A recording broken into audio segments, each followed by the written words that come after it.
as a finisher and knowing you can still affect the match? Yeah, I mean, it's for those moments that I work for. I mean, we played really well. I think we were unlucky in certain moments because we had some chances as well. And yeah, it was a great ball from Ebbs, and I just tried to put it in the back of the net. And yeah, really happy with the goal. But we need to work more, and yeah, we want to win those games as well. So, like you say, it was a great pass from Eze, but do you have to almost show him where the pass is by making the right run? Yeah, I mean, with the players that we have, Derek, Martin, Ebbs, Marino, I know if I make those runs, at least if I make three in the game, at least one, I'll get the ball and I'll have the chance. So this is what I try to do. And yeah, again, great pass from Ebbs. What was your reading of the game? Did you sense that you forced stand back, or was it maybe a different City this season, stepping back and trying to hit you on the counter-attack? Yeah, I think we've obviously gained respect of the opposition. They know the quality that we have, from back to front. I think in my time here at Arsenal, we probably haven't dominated a game like that against Man City as we did today. I thought obviously in the first half we passed and moved really well. In the same second half it was constant pressure, but there was always that threat from them of the counter-attack. But in the end I think we thoroughly deserved the goal. If we'd have come away losing that game, we'd have been really disappointed. So in the end I think the point's probably fair, but we obviously want to win that one. What was the message at half time, 1-0 down? Did you feel like, even though you're behind on the scoreline, actually the performance was okay? Yeah, I could sense a bit of frustration inside the stadium, obviously because we were having so much of the ball. But again, they defended really well. We maybe had one or two chances in the first half, and we knew second half we had to step on it. And within the first 5 minutes, we created 2 or 3. So the message at half time, was to keep going, keep pushing, keep overloading them. And obviously in the end, they changed to a back 5, went to a 5-4-1, which I've never seen them do. And they're obviously trying to hang on. So obviously to get the draw at the end was good for us. Well done, guys. Thank you. Well done. In terms of Man City, they defended well throughout the game. There was that one moment where, for some reason, they decided to step up. And even when Eze had the ball at his feet, they didn't drop. But he's got that much time, just drop off. I know sometimes when you're going to a back 5 and you've got 3 centre-half, sometimes communication can be a little bit off in who's dropping and who's going. But it was just too easy in that moment of the game. It was a brilliant goal from Arsenal's point of view, in terms of Martinelli, the running in behind, exactly what they needed. But that's the poorest I've seen Man City on the ball for a long time. Even though the possession was really low, even when they had the ball, they kept giving it away, they kept punting it long. It was very different. Of course, when you change a system and you go into a low block and Arsenal playing very well, they are going to pin you back. But in terms of when Man City got the ball back, it just wasn't good enough. I can understand where Declan's coming from. When you dominate a title rival as much as they did, you're pleased about that in some ways, because that's not normal to see a game almost so one-sided in terms of territory, maybe possession. But for me, I can't get away from the fact that Arsenal still don't look like they're going to score a goal in open play. And I felt that at Manchester United in the first game. I felt that at Anfield, and I felt that today. They got the goal. We had lots of set pieces, didn't look as dangerous on set pieces today, but that still has to be a big worry for Arsenal. I think this season in the 5 games in open play, their XG is about 3. They didn't really look like scoring at all, and that's still a problem that they had last season, and it still looks like in these first 5 games they've still got. I suppose it depends on how you define dominant in terms of the performance. What was your read on the game? Yeah, well, we've said it many times before, but possession doesn't win your football matches, and we were watching the game, we thought, listen, now they're going to create something, and we talked about the strength and depth, a couple of subs coming off the bench and obviously having a big involvement with the goal. You know what, it's kind of the same issues for Arsenal. On one hand, you give them credit, they kept going and they persevered and they got a draw. But the problem is when you're talking about Arsenal winning league titles, we see what Liverpool are doing and what Man City have done the last few years, and that's the bit where you're still short in terms of their creativity. Not a good players, they're a really solid team, a very, very good team. But the standards that the other team have set over the last few years, they still look short on that area. But a little bit today, you give them a little bit of credit because you go, listen, you stuck at it, and that's what you're supposed to do. Yes, City still, you look City, they're still trying to find their way. They're not like the City from 2 or 3 years ago, and obviously they sat back in, and generally speaking, they defended quite well. It was just that bit of concentration at the end. And having said that, there was a great ball and a great run and a great finish, and you have to obviously take your medicine on that side of it. But City's lack of belief in terms of their possession and trying to get a second goal, it wasn't there. So Arsenal certainly deserve something out of the game. I mean, we talk about Gyökeres a lot. We said before the show, is he the guy to win them the title? And he's had a little bit of criticism for his performances in the big games away at Old Trafford, Anfield, near today. He hasn't had the kick today, and he might get criticism again on the back of the game. I don't think in those 3 games he's had a chance. He hasn't created a chance for him. So I go back to when people keep saying Arsenal's problem is finishing. It's not, it's creating. You don't create enough, and he might get a little bit of stick, as I've just said, for what's happened in sort of those 3 bigger games, but they haven't created one chance for him. They did get the goal from open play, as Jamie was saying. You know, Roy talked about it being a really good ball. We'll come back to this foul because Pep Guardiola was unhappy that the game wasn't stopped here. But having said that, the move when Arsenal did start moving forward, Micah. Yeah, it was excellent. You see the build-up here, but you see when Eze gets the ball now, for some reason Man City decided not to drop off. The ball was excellent. It's a great first touch from Martinelli and a finish as well. Donnarumma was very good in the game, but in terms of that, it was in no man's land. But the timing of the run, the weight of the pass was excellent, and the finish was My excellent. argument is, I think the reason City were high up at that stage because City had decent possession. I know we can argue all day about the foul, but they were kind of in possession. I think that's why they were high up the pitch. They just took a brilliant ball and a brilliant run to hurt them. And if you look at it, just as the pass is played, I always look at defenders. They're always just having a breather at the wrong time. They're just having a bit of a. And that's where they just got to drop off a little bit. And it's just split second stuff. That's all it is. I just want to look at that. Kind of roll the clip again, the first angle there. So City defenders are going to be high up. They're not going to be deep when they have.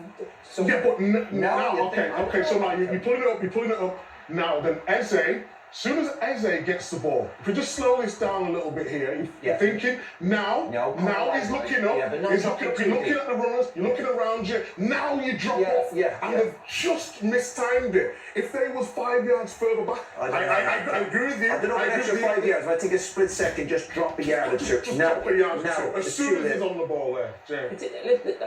You go back to where the ball is initially, the 5, and you talk about where your line should be. You don't just naturally drop off if there's no attackers against you. I mean, City have got a back 5 in there. There's probably only 2 players up against them, and they're a little bit 2 or 3 yards off them.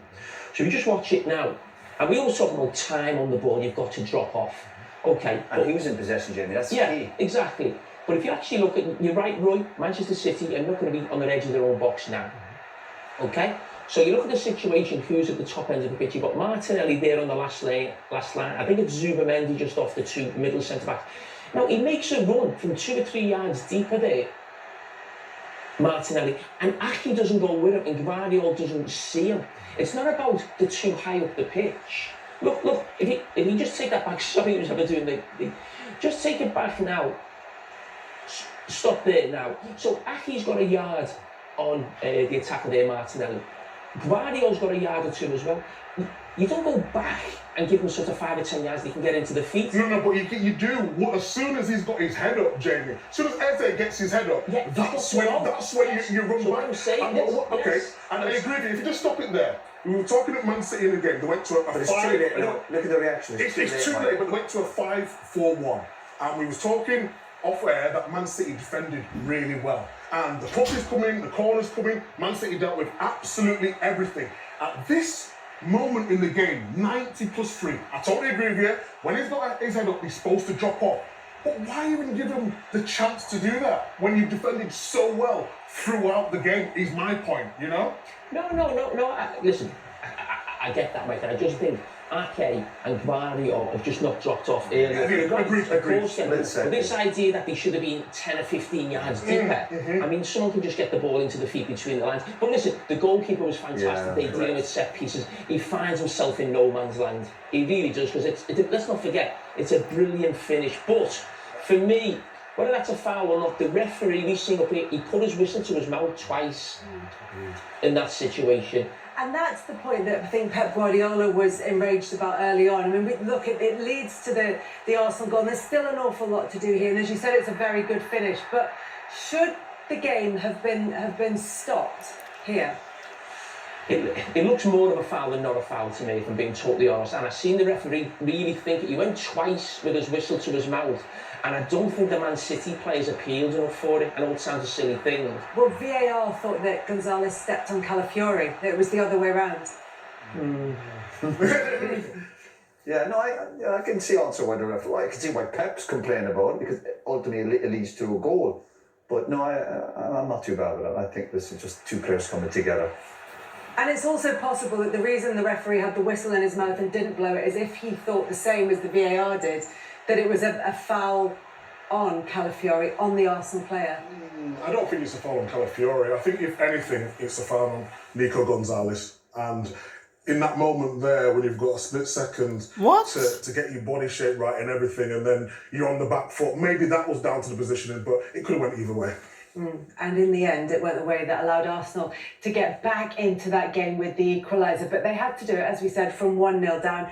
Erling Haaland, who I think the phrase you used earlier was taking him for granted in the Premier League. How dominant his time has been. Yeah, but I just think the situation where it finds itself here, where I think there's 6 players from each team in such a small area. Now, certainly of late, Pep Guardiola always wanted his wide players to be a lot narrower. You see Doku, you see Foden in there. But also, the way the modern game is played, defensive players, if the attacking players are deep, you go in there with them. You're on the front foot, you're pressing high. And we know that battle between Haaland and Gabriel has gone on for the last few years now, but Gabriel's not going to win a race against him. Absolutely devastating pace on that counter-attack. And I mentioned at half-time, it felt like the type of goal we used to always see Erling Haaland score for Borussia Dortmund. The Bundesliga notoriously is a counter-attacking league. You don't see him as much for Manchester City now, but that is just like absolutely unstoppable. They scored a goal against Wolves earlier in the season. I think it's definitely something part of the game. I think Pep's been quoted on saying that's an area they want to improve as well. Counter-attack. Because they're going to be defending a little bit deeper.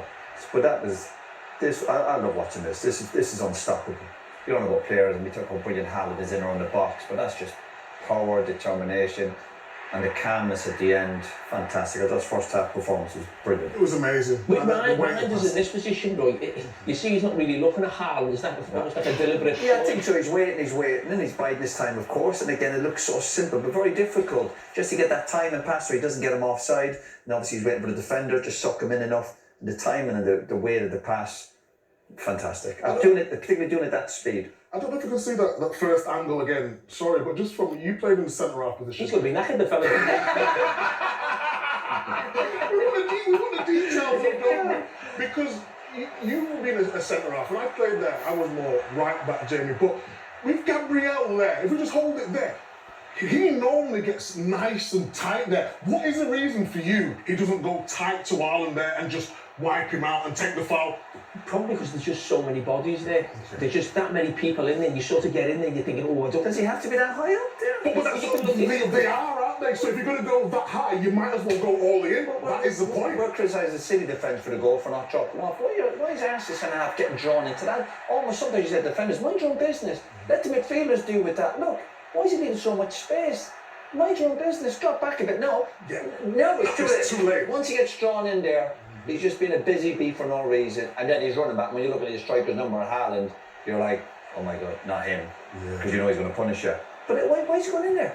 Look at the speed. Yeah, if he ends up doing nothing, if he goes in and folds him, you go, hey, fair enough. But he doesn't need to be in there. I think his mistake is when the actual ball goes into Haaland's feet, he then jumps another 2 yards. He doesn't need to. There's that many bodies there anyway. It's going to be difficult for Haaland. It does feel like there's an old wound there, midfielders telling defenders not to get quite so busy. But it's a point well made. We'll get lots of points well made when we hear from both managers. What happened this week? Like we play at Games United, the Champions League, and on Thursday now today, and a team like is so powerful in all the aspects. It just heads off to the team how they're resilient. Of course, it's so difficult where you're not effective in high pressing, you're not effective in the build-up. Always is so tough and so difficult to do it. We make some transitions. I think the result is fair. It's a little bit. We were close, and the 5 of them are results, but I think in general Arsenal was better. Yeah, the team was there, and we had better result than last season. I would say we had better result than last season against United. So waiting for that. So is the most pleasing thing for you the togetherness your team's shown today? That's something it feels like you've been looking for and looking at in the early weeks of the season. Well, absolutely. I think since United, when the transfer window's finished and everybody knows that we'll be here for a long time, of course it has been. The togetherness in the 3 games have been top. Of course, in the way we play today, it's so demanding for them. They are so aggressive, and in the long balls from both, they are so really good, and they have everything. So we defend incredible well the corners, like they are masters, and we take that point. Of course, we have to improve, but after 5 games in the Premier League is what it is. I think you said you weren't effective in your high pressing. Why was that? They were better, and we were incredibly tired. So sometimes the people don't realize. So the game against Napoli Champions League was so emotional, and after that recovery day, and they asked you had to wait 4 or 5 hours, because maybe you don't know, you live in London, you have that privilege, but the people who live in the northeast, so we have 4 or 5 hours to arrive in London, and it's more fatigue and everything. So, and guys, it's a team like they fought last 2 Premier Leagues to win it, and arrived semi-final Champions League, and not just Man City invest money, they did it as well, and it's so tough. So I could not expect differently, but we were there. We talk about you have to be so strong in terms of mentality. We have done it. So in the end, I know you said before the game, schedule's not an issue. In the end, the schedule was an issue for you today. It's fair question, no? You are the journalist, my friend. You understand my process, and what happened, you don't understand me. 10 years we are together, so.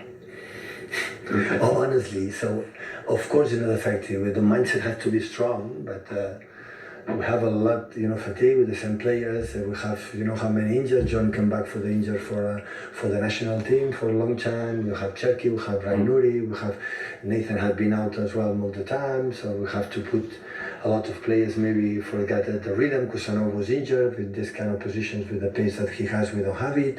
So many things can happen, but if you want to bring it, the fact that no one complaining for the schedule, that's okay. I'm complaining for the schedule. Are you satisfied? No. Okay. Wait. Oh, sorry, I thought you were going. Today, going to the 5 at the back, taking off Foden, taking off Haaland, are those decisions that you make because of the schedule, because your team's incredibly tired, or is that a sign of a different City? It does feel like it's a slightly different approach this season, playing more on the counter-attack. We'll try to don't be like this. But when the opponent is better and we defend deeper, and we have Erling or Tijani or another, we can use the counter-attack, yes. But our intention is not like this. After 10 years here, I think sometimes the opponent is good. Sometimes during 10 years when we won the leagues and other titles, always we make actions to counter. You remember what is Leroy and Raheem? I do.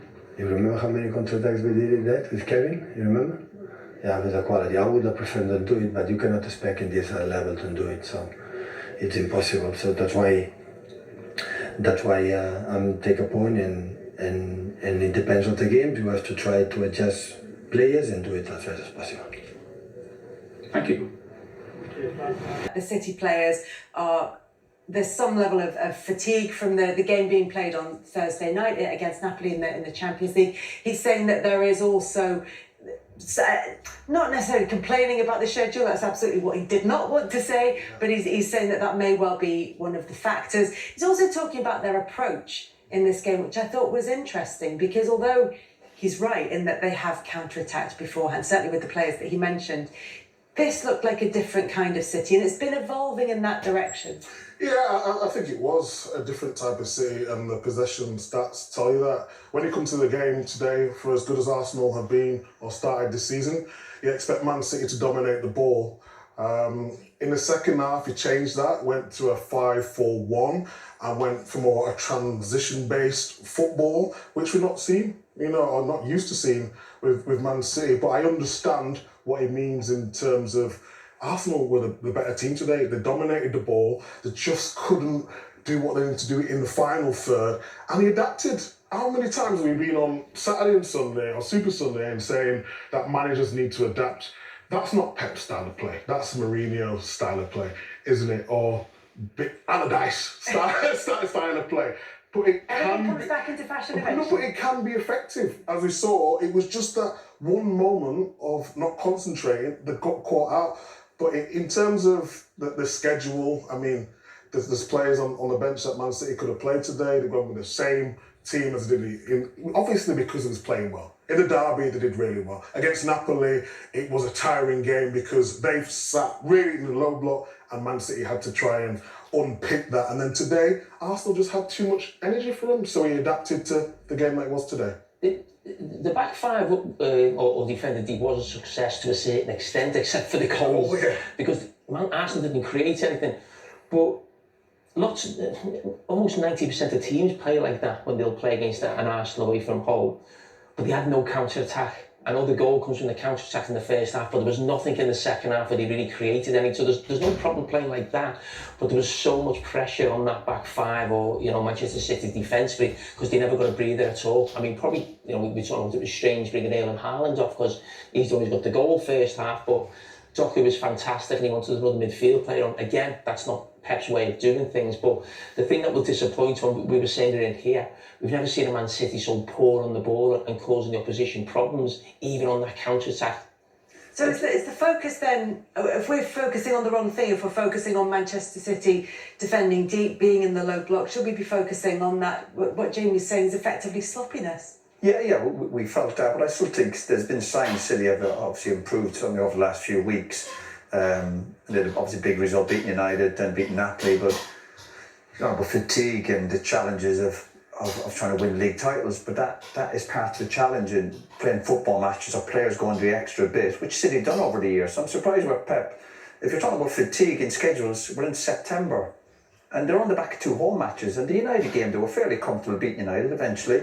Napoli had a man sent off after 20 minutes. They've played 2 home matches. They've not travelled from Russia or Poland when you've had a tough away game. Or the northeast. Yeah, he actually lives in the northwest. Yeah, I forgot that for a second. Yeah, but they've come down to All right, London. you two both say it in Spanish. So I just think if Pep's getting that message out in September about the matches, but we all know the challenge of being a footballer is being robust and playing 2 or 3 games a week. And we look at our players on the bench there, and the option.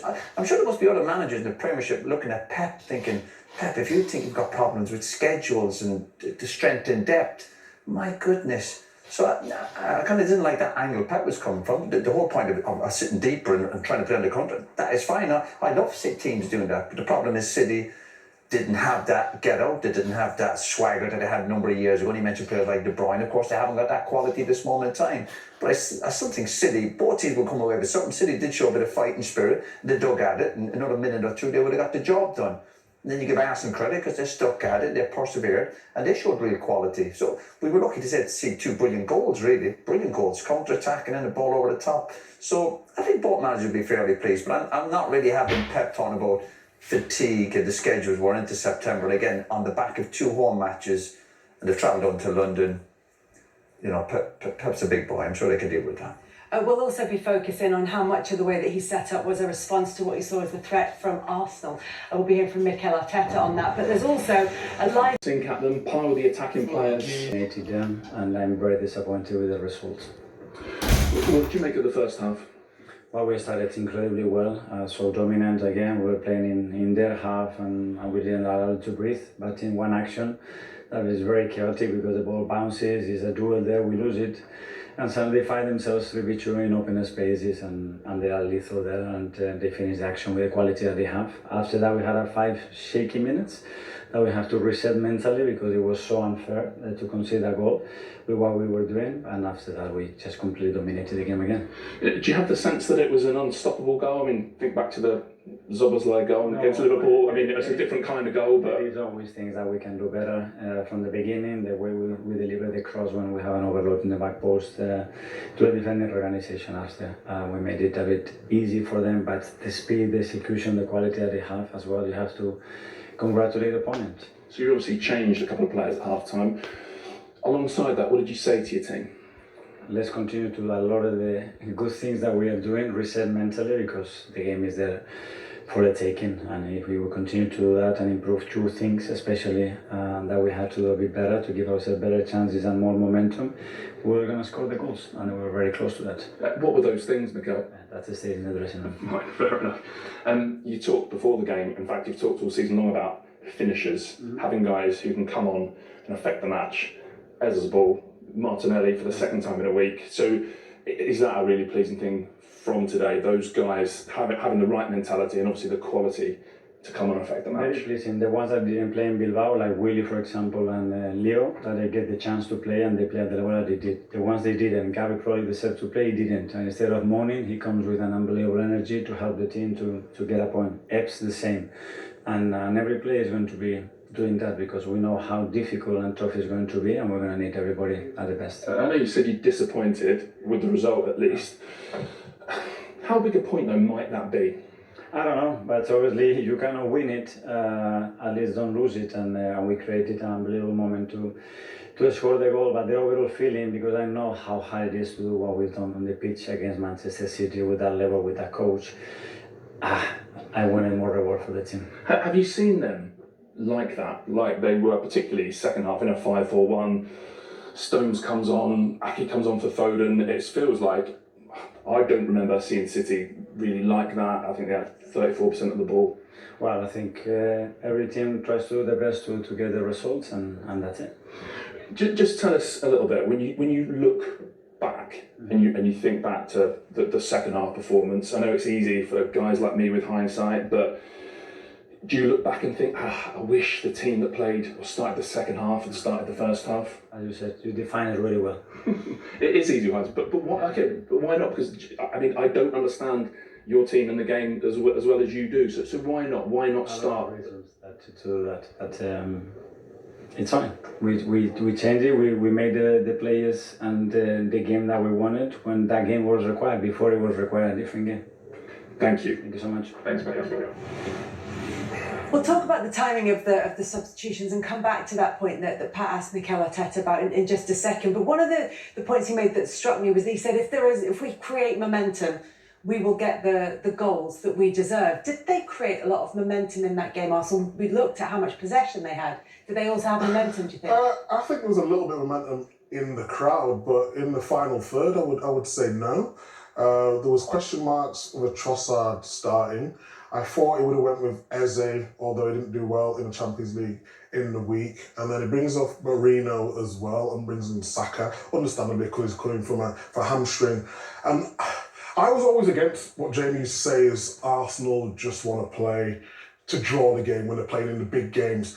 But I just feel like he's got the players, he's got the squad now to go for it a little bit more. And I'm not saying that he's negative because you're coming up against Man City, who historically have been very good and they dominate the possession and they don't know what game is going to be. I think Pep's always a step ahead. Look, he's been his understudy, he's been his assistant, so he knows how Pep thinks and thinks, well, Pep might do something different today. But in terms of what Arsenal have now, they have enough to be competing with the best teams, and I still think they've got the handbrake on. If they take it off just a little bit, it'll be more exciting. That momentum that you talked They about. won this fixture 5-1 last season. But So that's not a handbrake performance. But that was Man City who weren't at the best. They was going through a difficult spell. We seen the interview with Bernardo Silva before the game, and he said the confidence was low, nothing was right at that period of time. I just think they have the players to go for it now, and if he wants to go for it, it'll give him a better chance of winning this league. Yeah, I just think they wasted 45 minutes. I mean, Man City are a title rival right now because of what they've done in the past. But they've had a poor start to the season by their standards. I think most people in this country would say the title will be between Arsenal and Liverpool. And I couldn't see any way coming into this game with how strong I feel Arsenal. I think Arsenal are a brilliant team. For me, the best squad in the Premier League. And I thought they would not win comfortably, but I thought they just come here and win 2-0 against Manchester City today. And Mikel Arteta has got a team and a squad who are that close to being really, really special in terms of winning a Premier League and maybe even winning a Champions League. I think they're that good. But time after time, when it comes to these big games, he picks a team that feels like he's thinking more about the opposition. And that doesn't mean you can't win the league. Jose Mourinho's won the Premier League 3 times. He was a little bit like that. But as I said, for me, that was a waste for 45 minutes. And the reason I'm saying that is because I played for managers like that at Liverpool, and we were really close. We were a very top team, but we never won the Premier League. We won a Champions League, got to a Champions League final. We were a great side. But I always felt at times with the Gerard Houré and Rafa Benitez, maybe we had the handbrake on, as Michael just said. Now and again in certain games, I look back at situations, and that is what Mikel Arteta's doing. Liverpool, I won't change my mind, were there for the taking in that second half at Anfield. Man City were there for the taking at the start of this game, and he's allowed them to come into the game. And it's just a recurring pattern season after season. And if you're Mikel Arteta and Arsenal or an Arsenal sport, you've just got to hope that doesn't cost you at the end of the season, because they are a brilliant team. They've got a fantastic squad, but the margins are so small. I know you can't read Mikel Arteta's mind, but just give us some insight into a sort of manager's perspective on this. When he knows that Manchester City have played on the Thursday night, that he will, as Pep Guardiola said they did, start to maybe tire, even if it's just mentally towards the end of the game, that they may be that focus that we saw at the end when Arsenal did get their goal just slips for a split second. Is there a sense that Arteta was maybe waiting to build into the game? Yeah, well, Jamie mentioned working for managers who are very defensive minded. The few managers I played under, particularly at club level, I always thought were gamblers. Brian Clough and Alex Ferguson. They were gamblers. They were all about winning and not waiting and not worrying too much about the opposition. And people might say, well, that's because you always had the best players. No, it's not every season at Man United, and certainly not at Forest. So I felt the managers I worked under were gamblers, and they win for it and they got the rewards. And maybe Arteta is that, maybe defensive minded. We said last year about too many draws. Was it 14 draws? He had, but 10 of them for winning positions. And then you look at some of his team selection today, and he works with the players, and he will know better than us. We see people like Eze, and then when he comes on, we saw for the quality of the pass. So that's where that gambling, it doesn't mean to say you take silly gambles, but just calculated gambles. If you're bringing players into your club for 50, 60, 70 million who make the difference going forward, then you're asking yourself, it's very hard to have an influence when you're sitting on the bench. I know we talk about the squads, you need your squads, of course. So that would be the impression when I'm looking at Arteta. Yeah, he is very much, I think his mindset is, let's make sure we don't get beaten today. But because of the standards of the other team, and we're talking about Liverpool and Man City over the last few years, that won't be enough. And I'll sit there and I'll praise Arsenal all day. I think they have a brilliant squad. I think they're consistent in terms of being hard to beat, brilliant at set piece, etc. But they need more. The players must know that. The manager and the staff must know that. They know that. They must look at Liverpool. They see Liverpool yesterday going, Liverpool keep winning football matches. Liverpool aren't all of a sudden going to lose some matches. And I thought City, if we hear Pep's vibes after the match about fatigue, well, Arsenal should be having that chat going. Look, City had a tough week. It's been emotional from and on about the nap. So make the most of it. Like the first half started here.